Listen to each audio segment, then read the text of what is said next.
All right, everybody, we are back and we are live. This is Big Man on Basketball. We are back and you can see me now. How about that? It is another year and college hoops is back. College hoops has been going on, but the show is back and it's not on a podcast this year.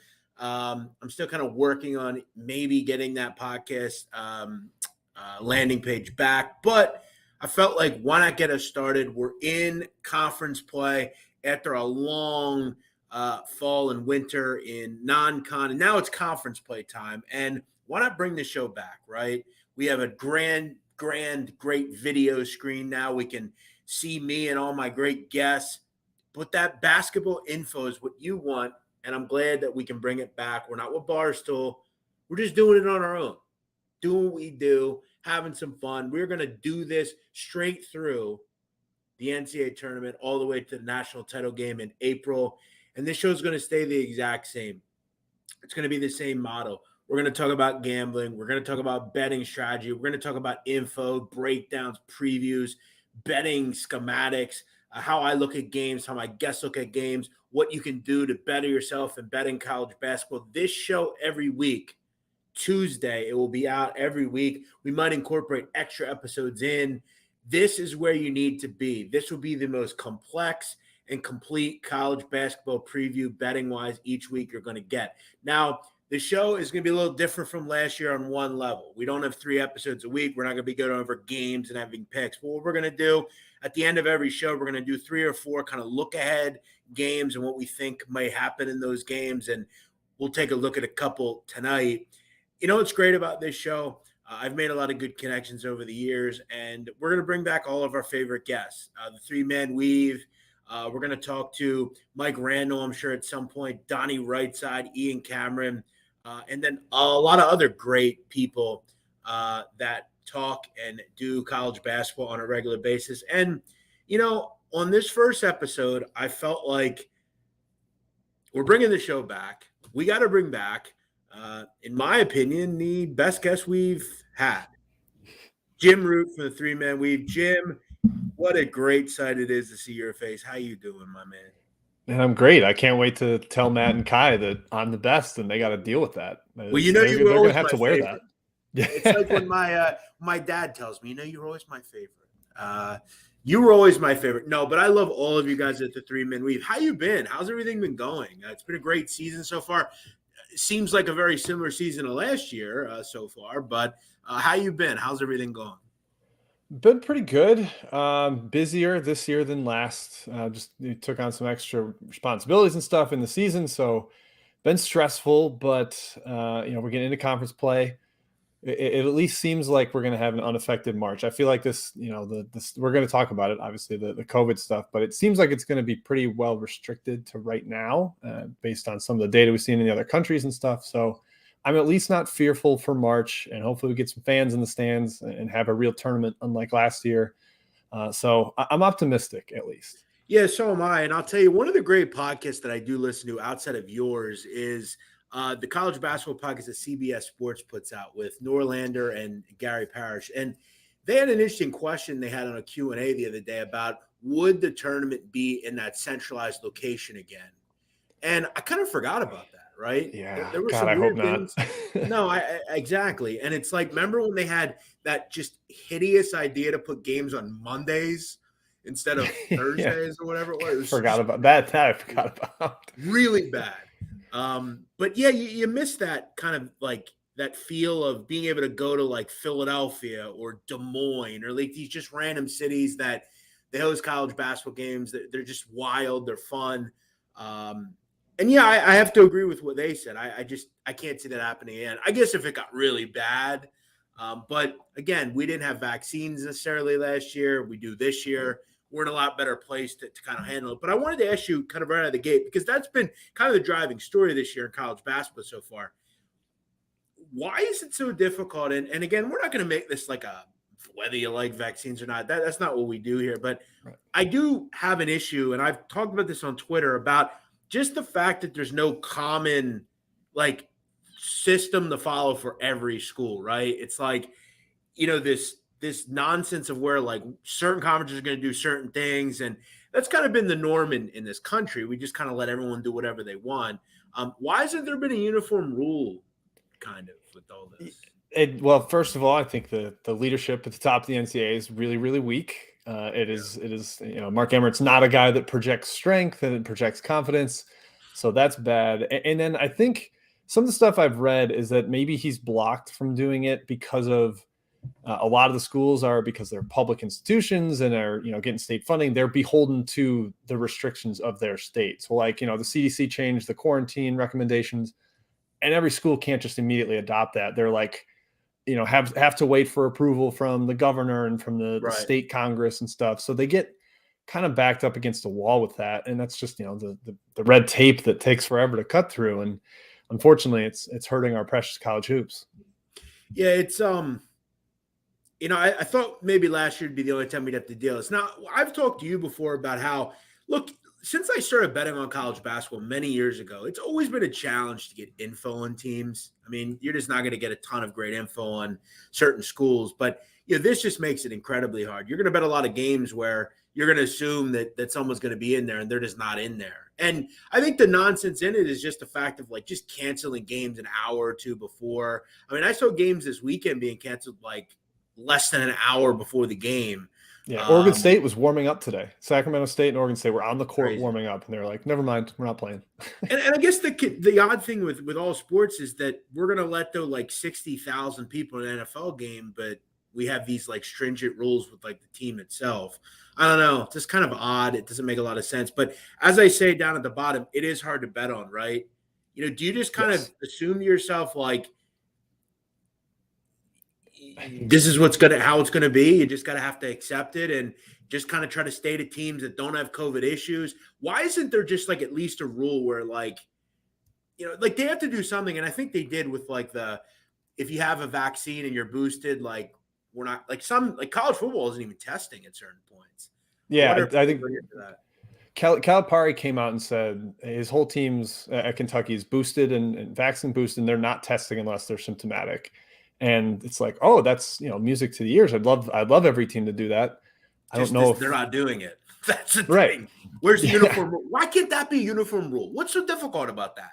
I know it would be truly wonderful. It would make things a lot easier, both for the it's cheaper for the schools. It's more practical. There's a shortage of tests right now. We don't need to spend a ton of time testing kids that they probably don't have it. So it's a waste in that regard.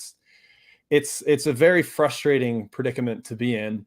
But even just betting on it, there's a lot more of either ads or buy-offs close to game time because I'm checking lineups and it's like, oh crap, this guy that I was counting on to be on that played last game and by all accounts should be in there just isn't in the lineup. And you have to make some adjustments to it. And that adds to the stress. It adds to the workload because you need to be on it when games are starting. No, and this is why doing research and not just flying by the seat of your pants is so important. You need to be sitting there and saying, okay, Johnny Davis isn't playing tonight for Wisconsin, even though he did, but that's going to affect the game. For instance, this wasn't a COVID issue, but I saw a ton of people in one of my shows today talking about how they love Towson. And not one person said Cameron Holden's out. Towson ended up losing and didn't cover the game. He played. He somehow played. Did he? He had a broken jaw. He had this mask on that was over everything but his eyes. It was unbelievable. Wow. I just assumed he didn't play because there was no reason he was going to play. Wow. It was outrageous. And it affected him though. He couldn't shoot and probably because he had a mask in front of his face. Yeah, it was like he wasn't playing. But yeah, one other thing, when you're looking at the COVID thing, it'd be nice if we could just get to a point where it was flu-like symptoms sort of thing, where if an NBA player has, flu-like issues, they just take them out. They're not going to test them if there's no symptoms. That's how it needs to be. Let's hope by February or something or March, we have those systems in place. But let's get to some basketball. Let's talk a little bit about non-conference being over. And I really just wanted to kind of hit this because we're going to see this early. And I know Mondays, you've talked about it with me. I've talked to you. And we've all heard it, the term MEAC Mondays. You're going to see SWAC games. You're going to see all sorts of lower end, the WAC, Big Sky, these kind of conferences. it's important to understand, and I've seen this with gambling being so mainstream now, we see a lot of this nonsense. Okay. Texas Southern's 0-7. I'm not betting on them. Okay. Let's do a deep dive into a team like Texas Southern and why once conference play gets here, you need to throw out on KenPom the full schedule. You need to be looking at these schools. You need to be looking at non-conference stuff. Don't worry about what they did in non-conference play because the schedules a team like Southern plays or a team like Texas Southern or Bethune-Cookman or any of these teams, they're all playing very difficult schools. They're going out and doing these bye games.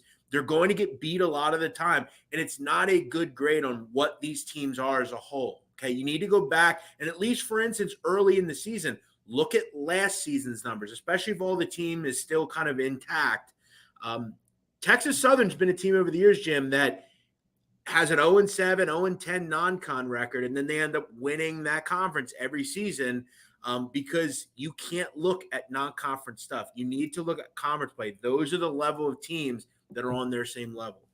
Right. If they're not playing non-D1 teams, they're going around and playing like you said, the bye games. They're going all over the country, playing these big conference teams to get paychecks to finance their entire athletic department.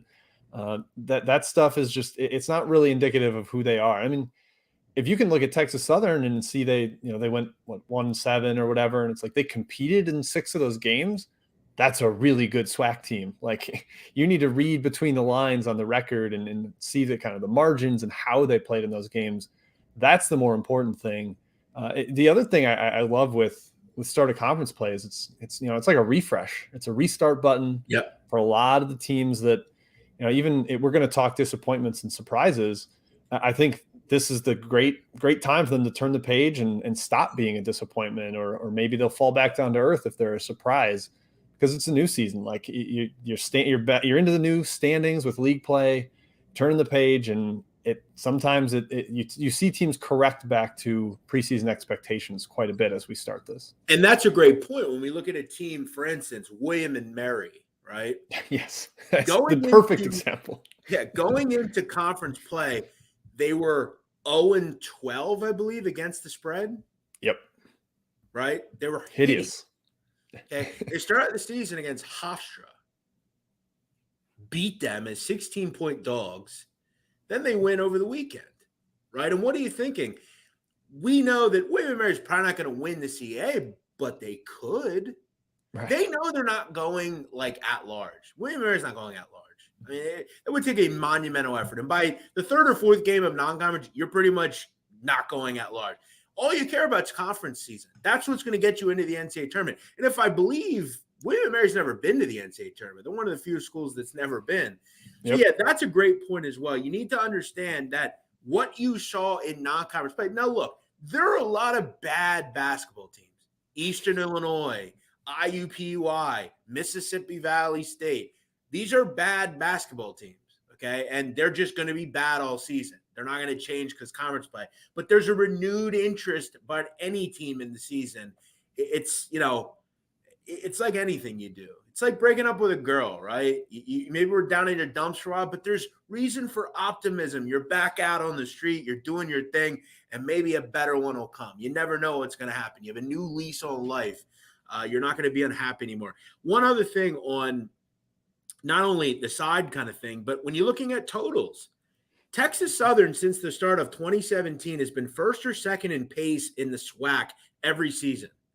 But if you looked at their non-conference stuff, Jim, what is this going to say? Looks like they're kind of slow tempo-wise. But who have they played? St. Mary's, Air Force, Louisiana Tech. I mean, this is not indicative of how they want to play. So this is why schematics are cool, numbers are cool. But if I just look at KenPom, I would think that they don't play fast at all when, and that's why KenPom is a great resource, but it is a little bit out of touch just because it doesn't keep injuries into account. It doesn't look at that sort of thing. So it's a predictive metric, but you got to look a little bit more into depth, right? Yeah. And you talked about the records with this. It's the same with totals. Like they're playing more even competition. Like when Texas Southern plays Oklahoma, they're not going to dictate the tempo. It's Texas Southern versus Oklahoma. Like they're in two different worlds. But when they play like Prairie View A&M or Southern as they're playing tonight, like they can dictate tempo. They're a lot closer to even in talent level, sometimes even in higher talent level. So they have a little more control over the game. And you get a truer reflection of what those teams are as they play more even competition. So, yeah, I think that's a great point on both side and totals. Yeah. So what we've learned here is over the last 5 minutes, in the top 50, outside of the top 50, non-conference play means very little. Well, maybe top 70, right? You would agree the bottom 200 teams in America, I guess if unless they have like a really incredible non-conference season, it doesn't mean that much. Yeah. Yeah, that's fair. And every It's a team lot of in the experimentation and like let's figure out lineups.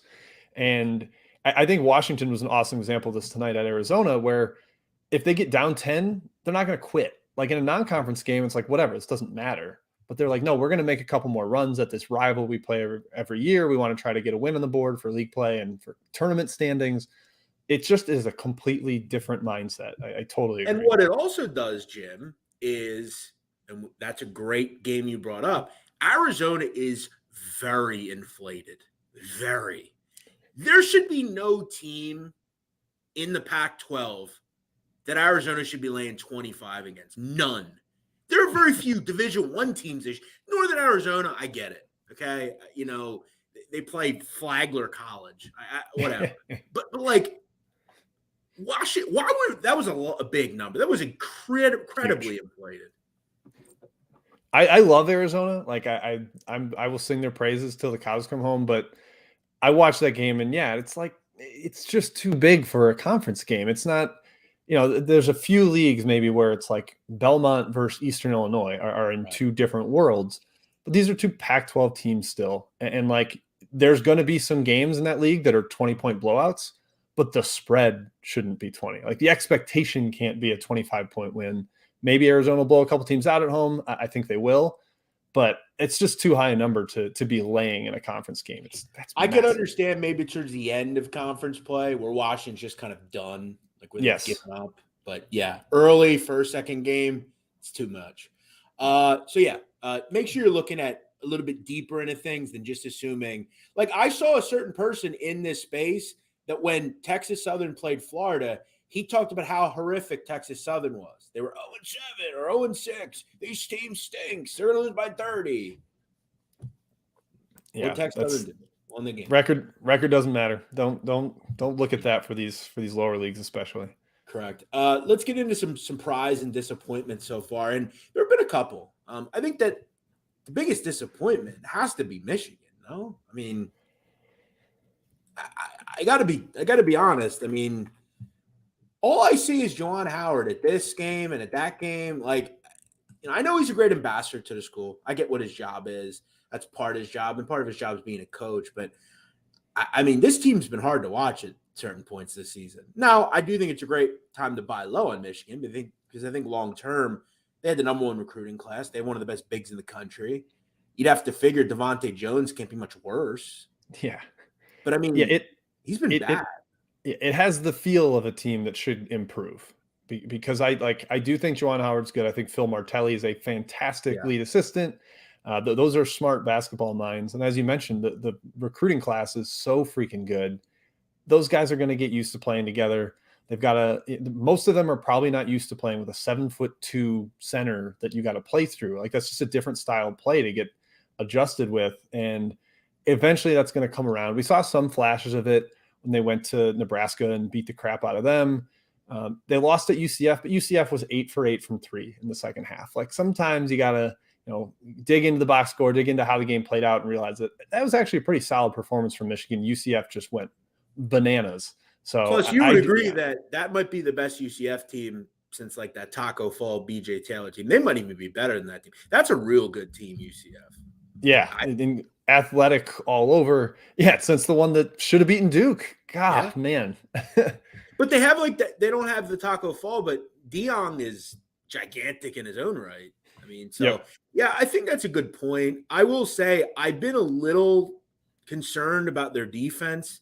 Their pick and roll defense has been bad. I mean, their Is this 2-point defense has been like top 10 over the last couple of years. I mean, they're like in the 120s in 2-point defense. It's not been good.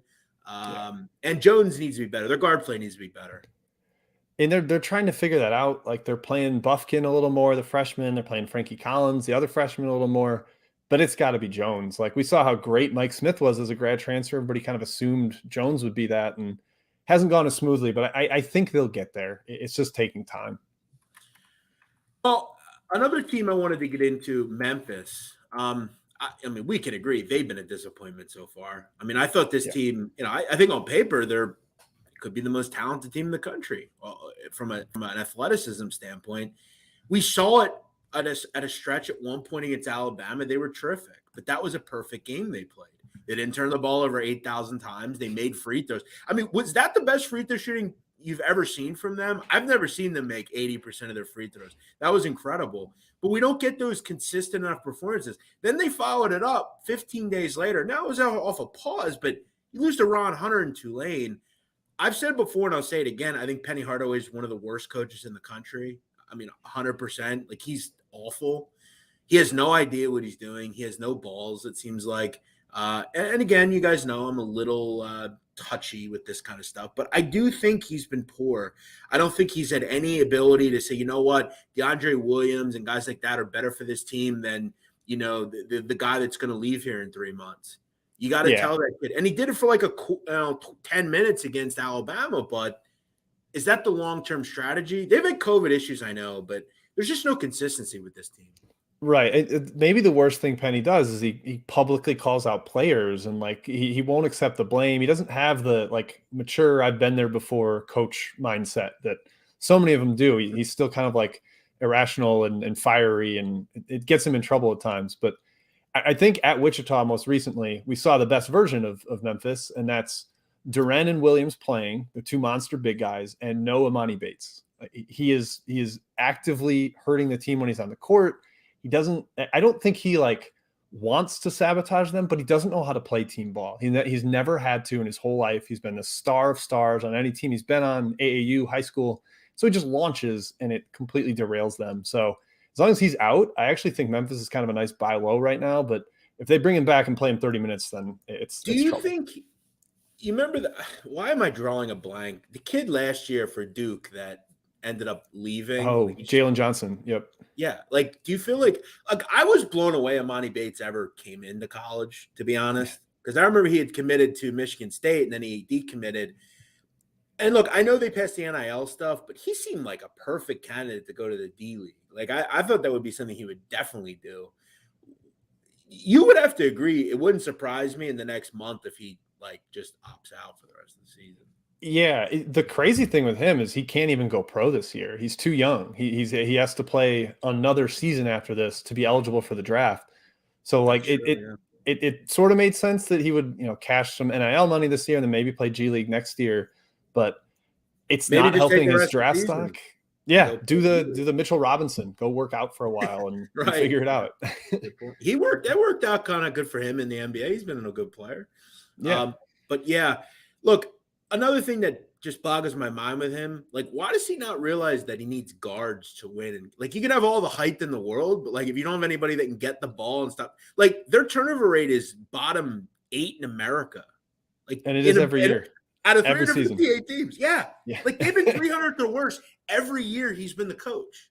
How is that possible? It doesn't seem like he's able to convey how important possessions are. Like in practice, he just must be like, yeah, take that shot. That's great. Like make that pass, go for it. There's no value of like how important having the ball is, getting it up on the, especially when they're as big as they are. If you get a shot up, you're probably getting an offensive rebound. So don't turn the ball over. It's that simple. Yeah, and then I heard him like floating the idea that Earl Timberlake would be the ball handler this year, and just a bunch of weird stuff. And yeah, I don't know why it's so difficult. Let's get to some teams that have surprised. Let me ask you, on that same CBS college basketball show, they talked about Iowa maybe being a little bit of a stat kind of hero type of team, like where, like I've made the case, I think they could be the best offense in the country. Like they're that good. Like Keegan Murray is incredible. He's unbelievable. Yeah.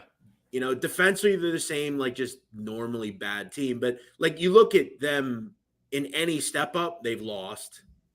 They got blown out by Iowa State. They are a surprise because like I didn't think they'd be this good, especially after losing Garza. But are they really good, or is it just like typical Iowa? Because that's what they kind of seem like. But I guess I just didn't think they'd be as good as they've been. Yeah, I think they're going to be really good at home because they're typically always an awesome team. I actually looked this up the other day. They're like 59% against the spread at home over the last 6 years. It's remarkable. They've been very, very consistent, but on the road when the shooting isn't as consistent, I think that's when they'll struggle. I mean, have you been, would you say, more impressed with Iowa or Iowa State? Like, it's crazy that whole state's been impressive. Yeah, and I kind of was just going to tie that in. This is why I like you, because you tie in little things like that. Yeah, the state, Creighton for that matter. Yeah. I didn't think they would be a possible tournament team. They've been great. For the geography sticklers, we do know that Creighton is not in Iowa. We're not saying, we're talking region here, folks. We're talking region. Well, actually, I thought they were, to be honest.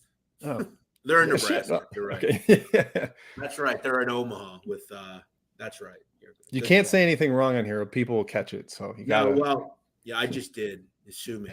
But in that general vicinity, like Drake's been good. I mean, they haven't really missed much of a beat. That Midwest, the true Midwest, the corn-fed cats, like they've been, they've been doing well. And you're right with Iowa State. I mean, Otzelberger's been terrific. Might be the coach of the year so far. But yeah, all these teams, and it's a good way to kind of roll it into a whole. The surprise teams are the true Midwest, the Iowa States, the Iowas, the Creightons. Wisconsin just won at Purdue. Exactly. Well said. One other thought. Maybe I'm irrationally high on this team.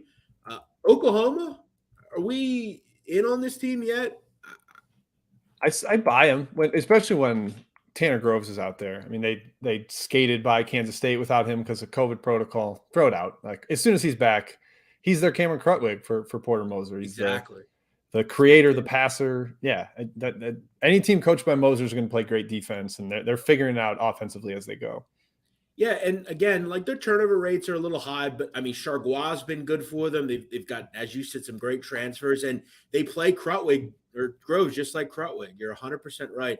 I took a little 150 to 1 on them. I just thought, I mean, with his ability to go deep in tournaments, I think they could be. And what do we know about Oklahoma basketball? It's always, and that's why the turnover stuff's concerned, because they're generally very good with a basketball IQ standpoint, very good at not turning the ball over. But I think that'll improve. Good wins, Florida, UCF.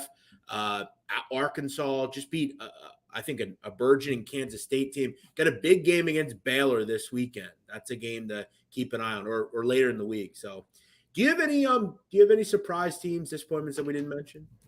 I had, let's see, I noted Arizona, but that's me being too high on them. The team I think is up there with Michigan, and maybe because I was too high preseason, but as a disappointment, is Oregon. Yeah. I kind of just started to say it. Said it. I thought you were going to say Bonnies, to be honest. Oh, well, God, yeah, that team stinks out loud right now. But I was going to say Oregon because I thought the transfers they brought in and Altman's history with implementing disparate parts would work out. And maybe it will long-term, but it's been bad so far. That team has really, really disappointed, started 0-2 in Pac-12 play. I'm expecting better from the Ducks down the stretch, hopefully. Yeah, keep in mind, I mean, just a word of thought. They have won 3 of 4. Only loss was to Baylor. They were winning that game for large parts of it. Do play tonight at Colorado, unless that was postponed. Never mind. But either way, playing a bit better. But you're right. Kadari Richmond, Gary Air is there. Not Kadari. Yep. The Syracuse guys. Both Syracuse guys. But yeah, I agree. Thought they'd be better. I think that's more of a long-term project. I will call this now. I think they win the Pac-12. Wow, they got some winning to do, but they're gonna knock off UCLA and Arizona. Watch, Arizona, I think, is a paper tiger. I'm telling you, they're my Iowa this year. Last year, I hated Iowa, and I was vilified and then vindicated, and I think I'll be vindicated here as well. Dan, one other, Bonnies have been disappointing. Very, I've been disgusted with them. First half, quite frankly. They get down 20 in every first half, or like maybe not 20, but 10, even against bad teams, like home against Canisius. They're losing at halftime. Like they've been all out of sorts. And doesn't seem to have fixed any of the problems from last year with no bench, no depth. Like that's a major issue for them. They better hope Osan Ashuni never gets hurt because they will have real problems. All right, let's do a little. And this was a favorite of most people last year on this show. Team to bet, team to fade. Player we love to watch. Jim, start out. Team to bet. Who you've been betting on that's been money for you? So they've been money, and I think they're going to be money going forward. We're staying in the A10 here. I kind of love VCU right now. They just got Ace Baldwin back, the point guard coming off an Achilles tear, and they've covered 3 in a row pretty easily since he got back. I think they're on COVID pause right now, so I guess maybe be careful with them first couple of games. But the defense is legit. They're awesome defensively, and now they have an actual point guard that has helped them boost up a little bit offensively. I think they're like good now and still at a buy low spot. Could eventually win the A10. Like if you got decent price on them, like plus 800 to win the A10, I think that's great. Yeah, it's important that you're staying abreast of what's going on in conference tourney futures and futures in general. VCU in the A10, there is no team that seemingly looks like they want to win that conference right now. A good call. I'll go from an over standpoint. St. Thomas, this team, 9-3 to the over. They're a great over team. They play no defense. They're Bellarmine. That's what they are. That's what Bellarmine was, or Bellarmine, however you say it. I know we were concerned at one point on how to say Bellarmine. St. Thomas a bit easier. First year under Johnny Tower. Look, they don't play fast, but all they do is shoot threes. They're good at not turning the ball over, and one of the worst overall defenses you'll find. This is a great over team. Are they not Bellarmine, Jim? They look just like them. Yeah. Oh, it's like complicated offensive system, tough to prepare for. No one's ever seen it before because it's their first Division I year. Like the parallels are very similar, and they shoot the shit out of the ball. Like they have 5 guys on the court that can knock it down from 25 feet at all times. Fun team to watch too because they don't play defense either. So it's great. Who are you fading right now? Fading right now. I'm fading Notre Dame, Jeff. I think that team stinks. They're not athletic, and they've typically always compensated for that by being awesome from behind the line and having some depth and some shooting. They have none of the above right now. I love their freshman guard, Blake Wesley, but beyond that, they have not figured things out. I saw them out here in Vegas for the Maui Invitational, and Bray sounded as concerned as a coach can without being like outright hitting the panic button in public. He's just like, we're not there. We're not there right now. But wait, I thought Solomon was going to come in and be the next great thing defensively for them. Yeah, they have not, unfortunately. Yeah, because I know you guys heard about that. Yeah, it's supposed to be like the reunion, bringing him back, and it hasn't worked. I think they're going to really, really struggle in an ACC that isn't even good, but they're still probably bottom third of that league. Yeah, 2 teams I'm fading. Look, I don't think this is a surprise to anyone. Look, I've watched a lot of basketball in my lifetime. I feel like I could go a few blocks away, grab 5 kids off the court, and they could beat IUPUI. This is the worst offensive basketball game I've ever seen. I was hoping that's where this was going. God, suck. You have to agree. They're like the worst offensive team you've ever seen. Yeah. And look at their schedule. They have 1 win against Spalding. I guess they beat the ball. I don't know.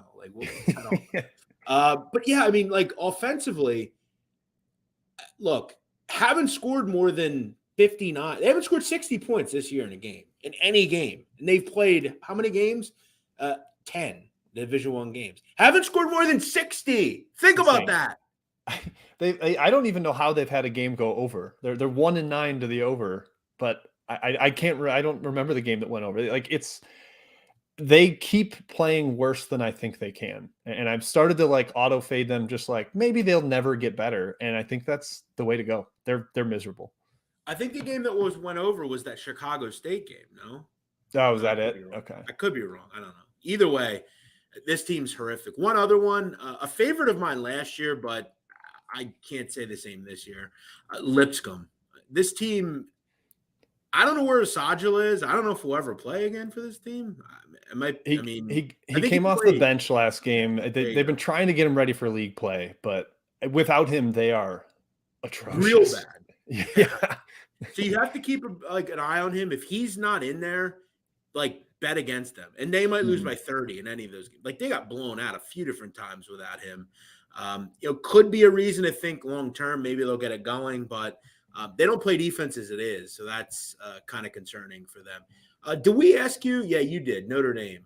Yeah. One other quick one. Bryant has been disappointing. I thought they would Yes. be a lot better. And they were such a darling last year. We loved them. How And did they they lose just, to Bethune-Cookman, by the uh, way? I don't know. I think lost by 67 to Houston. Like, I know Houston rocks, but Yeah, 67? good What? call. Who's a player you love to watch, Jim? I just watched him in an ugly game. His team only scored like 59 points, but Mark Sears, point guard for Ohio, Good call. he's kind of a little like tank engine lefty point guard.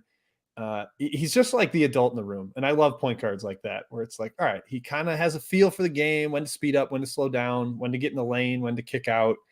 He's just a mature kid, and he's only a sophomore. So I love those smart, savvy ball handlers that can shoot, that have a little floater game to him. And he is all of those things. He's only going to get better and better. Yeah, I'll give you mine, and I'm fascinated by this kid. I'm fascinated. I'm fascinated by an individual that can play 39 minutes at 7'5". Jamarian Sharp, West Kentucky. I mean, look, you got to admit that's pretty incredible. I mean, Insane. and what does Rick Stansbury say to the kid? Stand in the middle and put your hands up. It's pretty simple. And with him, they are a top 10 defense in the country. Without him, they're not. Uh, the kid's interesting. He's really fascinating. It makes them really interesting going forward. And he's pretty mobile for a 7'5" guy. Like, he's not Taco Fall where it's like he runs from rim to rim and just sets up there. Like, he kind of has a little move to him. He can grab an offensive rebound out of his area and come back and dunk. Like, he's really, really fun to watch. Best shot blocker in the country. He's going to make a lot of money for a long time. And players like that, I mean, how good would Boban Marjanovic be if he could just play more minutes and was a little bit more limber? I mean, yeah, he's a cheat code. Gets it near the rim and it's a dunk. I mean, if I'm an NBA team, I'm salivating over a player like that. I mean, it's you don't see that much. All right, let's look ahead a little bit to a couple of games to end the week here. Again, we're not going to be on every 3 days a week like we were last year. So we're just going to kind of give a thought about some of these games later in the week. So today is Monday, January 3rd. This will be out January 4th. Tomorrow, Wednesday, the 5th, Florida and Alabama. Let me ask you, are you a Mike White guy? Do you like Mike White? I'm trying to think of a good comparison. Mike White is like the wagon I keep falling off of every year. I'm like, hey, maybe he's starting to do some smart things. I like the team he put together, and then they lose at home to Texas Southern, and I'm like, what was I thinking? Why did I get back into this damaging relationship? So I'm kind of out on Florida, although I do think they have an interesting defensive roster. But Mike White, no, thank you. I'm not falling for it again. Yeah, I'm not a big Mike White guy, but I'm a big fan of this team this year. Okay, DeRougie, Philanders Fleming, these Myrion Jones, these kids they brought in, I think make this team just better. I just wish they would run. If they run, I think they're much better. They just have to run. Castleton's problematic for teams. He's tough to defend. Appleby, he's been better. He's got to get the turnover rate down, but he's better. And McKissick is a dog on the perimeter defensively. What do we know about Florida? Just what you said. There was the exact reaction I wanted. That's what a lot of people think of Florida. I don't really like them. I kind of like them. I don't really love them. But you know what? Tomorrow they're going to be? They're going to be 1-point favorites, or Wednesday. They're going to be 1-point favorites in this game. Alabama, people love them. The truth of the matter is this team's not good on the road. Florida is going to beat Alabama. And I think this is the big signature win that Florida team needs to get going. Something going with Alabama. I don't know what it is, but on the road, we know they're going to be a sucker bet on Wednesday. I like Florida a little bit here. Yeah, matchup wise, like the guys you mentioned, that Florida's best, maybe their best attribute is their perimeter defense. And against Alabama, that's like the perfect antidote. Like, if you can keep those guys in front, force them to take contested shots, Alabama's offense just completely breaks down. So I think it is actually a really good matchup for the Gators. Yeah, I'm excited about this one. That goes Wednesday, January 5th. Let's kind of flip it to this coming Saturday, the 8th. Just a couple games to look ahead to. Kansas, Texas Tech. Now, if we're going by Ken Pomeroy, this is in Lubbock, okay? Has Kansas as a 1.5 point favorite here.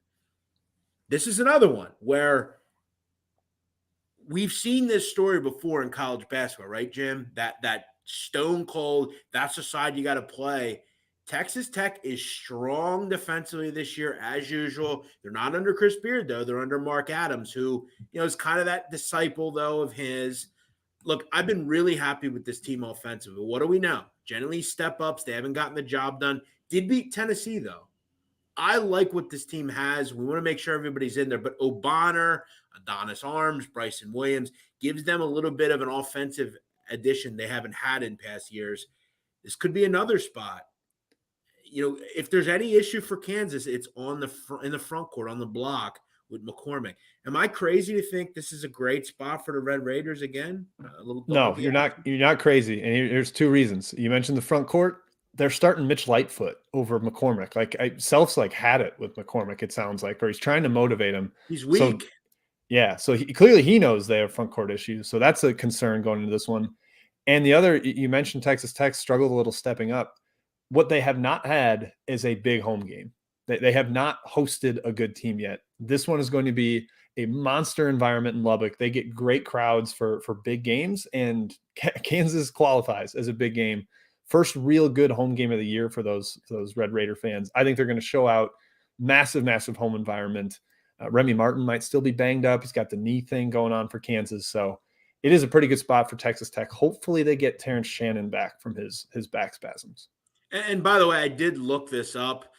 Classes begin Wednesday the 12th in Lubbock, so we could agree that there are going to be students back. They're going to be ready to go. Huge game. You get a top 5 team coming in here. I'm very high on the Red Raiders in this game, very high. And we know we're going to be getting points in this game. It's that simple. One other one on Saturday is kind of an interesting matchup because we haven't, as usual with Seton Hall, does this team ever have a full roster? Like the last 3 years, have they had a full roster at any point? It doesn't seem like they ever do. Mm-mm. There's always someone out. Obiagu's out. Tyrese Salmon's out. Bryce Aiken's out. Mamu Kelishvili's out last year. If we can get this team fully healthy, tell me why they're not the best team in the Big East or can be the best team in the Big East. They can be. I loved them coming in this year. I think they could be such a monster on defense. Villanova's still my odds-on prohibitive favorite to win the league, but Seton Hall's got the goods, man. Healthy Aiken gives them that irrational confidence scorer that you need in the backcourt, and they just got solid wing play with Kale and Roden. It's a very tantalizing team if, like you said, they can get on the court. I'm just hoping did that Butler game, is that still on for Tuesday? I think so. Yeah, they're like a short favorite on the road. Yep. I can see this happening now. They are going to lose tomorrow night. 3 losses in a row. They get everybody back Saturday, and they go in and knock off UConn. Love that. Beautiful. UConn coming out of their little COVID. They've had a bunch of people test positive from what I've heard. So I think they've had a bunch of guys in quarantine, haven't been practicing. Could be a wonderful spot for Seton Hall. If they get Samuel and Obiagu back for that, that's a home run. Let me ask you real quick before we end the show. Do you ever think we'll see a day where we can bet on Saturday college basketball on Tuesday? Do you ever think that'll happen? Where they'll use Ken Pom and different predictive things? Because generally they use Ken Pom anyway. So I'd love to see them do it at least for teams that don't have a game before then. If you don't have a Wednesday game, line the Saturday game. Right. We're not waiting the on next any game news. in line we have. So after tomorrow night's game, why can't we bet on Seton Hall for Saturday? They do in football. It'd be great. I think maybe the books just think it's too much for them to try to have to track. And, when there's 32 NFL teams, you can deal with the injury news up and down for a week. But the opportunities in the betting market for college hoops would be incredible if we got early lines like that. So let me ask you, do you know how much money the state of Nevada made last year in gaming revenue? Do you know offhand? Not off the top of my head. They got passed by New Jersey, right? I think it was $7.8 billion in 1 year. And that was 2020, right? I mean, that'll do. But throw us a fucking bone here, for God's sakes. Seriously. I mean, let us bet. I mean, you let us bet 358 teams now, thank God. Give us some look-ahead lines here. Yep. Jim, listen, it's great to always talk basketball with you. I'm glad we were able to do it tonight. I want to give the floor to you. You said you got a lot going on, and Three Man Weave's got a lot going on. Where can we find you this season? yeah, you guys continue to grind it out. I'm very happy for you. You're doing your thing, and you guys deserve success. Where can we find you? I appreciate that. I'll start with this. We do the one episode a week podcast for Action Network. We were not a part of that naming. I know you kind of mentioned it. You know, it's funny. If I could say one thing, I know sometimes when I tweet stuff, like it becomes off like mean kind of, but I'm really just fucking around. I do think it's a wild name, if I could say so myself, because again, I'm not chopped liver here. I've been around forever. Like, Yeah. but no, I know. Listen. Yeah. Somebody reached out and said, I cannot believe DM. I cannot believe Three Man Weave did that to you. And I said, that's I just wanted to clarify. We didn't I steal know, that. I hope the listeners understand. No, check out let me say, so check out Big Bets on Campus with the Three Man Weave. When does that come out? Wednesday mornings, every Wednesday morning. So we'll be recording another one tomorrow on the 4th. It'll be live on the feed on the 5th. So check that out. It's like all game previews, tons and tons of gambling talk. We give some outright dogs and a whole bunch of stuff. Besides so I'd say college basketball CBS, they have the best college basketball show. It's that simple. Make sure you're checking them out. Where else are you doing stuff? The other big thing is the Field of 68. We do a daily, almost daily gambling show, best bets. It's like 5 or 6 days a week. We usually take off the really low or the slates where there's just no games, like the Mondays or the Fridays of the world. Love that. So that's 1 p.m. Eastern on weekdays, 11:15 a.m. Eastern on weekends. We'll go through the slate, and if you're watching and you want to ask us questions on the YouTube chat, we take any game you want to throw at us. We'll be ready to talk about. So 5 or 6 days a week, check that out.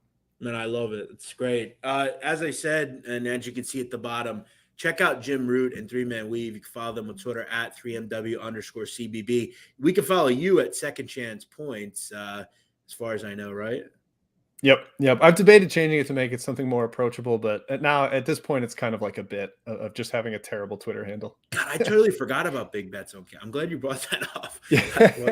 All right, Jim Root, good to see you, man. Good to talk. I'm sure we'll have you back again very soon because you know you're one of my favorite people. So tell Kai and Matt I said hello, and we'll talk to you soon. Thanks for jumping on tonight. Appreciate it. Thanks for having me, Jeff. All right, Jim, take it easy. All right, guys, as always, we appreciate all of you for jumping in. Before we go, I want you to do me a favor. I want you to go and hit the subscribe button. I want you to hit the notification bell so you never miss what I'm doing here on this channel. I appreciate all of you jumping in. I know this is a little different, but, for me, I knew I wanted to bring this show back, but I had so much going on with the fight that I was in and just everything going on. I have this Mafia podcast that's completely taken off. I've got my normal handicapping stuff that I'm doing. I've got a show I'm doing during the day. There's just so much going on for me. So I have a lot going on still, but I wanted to find a way to still do this for you guys because I think it is a great show. I wanted to bring it back under some auspice, and I did. I'm glad we're back. So if you can, hit the like button. Let me know what you think of the show. Tell me what you'd like to see more of. And really just go out and tell anybody you think that might like it that we're back. I know it'll take a few days and a few weeks to get it going again, but check it out. We'll keep delivering the content for you. We'll be back next week. Same time, same place. Tuesday, every Tuesday, we're out at 10 a.m. So make sure you check that out here on YouTube. Thanks for watching. I am Jeff Nadu. You can check me out on Twitter at Jeff Nadu. Have a good night. See ya. Oh, by the way, had a couple people ask me. By the next episode, I will be getting our intro back. I don't think I'll have the intro. I'll just have the music. I know a lot of people miss that. Go check that out if you can find it. Triple Double. OT the Real, one of the best rappers in Philadelphia, my boy. I'll have that next week. I kind of threw this all together. It was quick. But thanks for watching, guys. See you next Tuesday.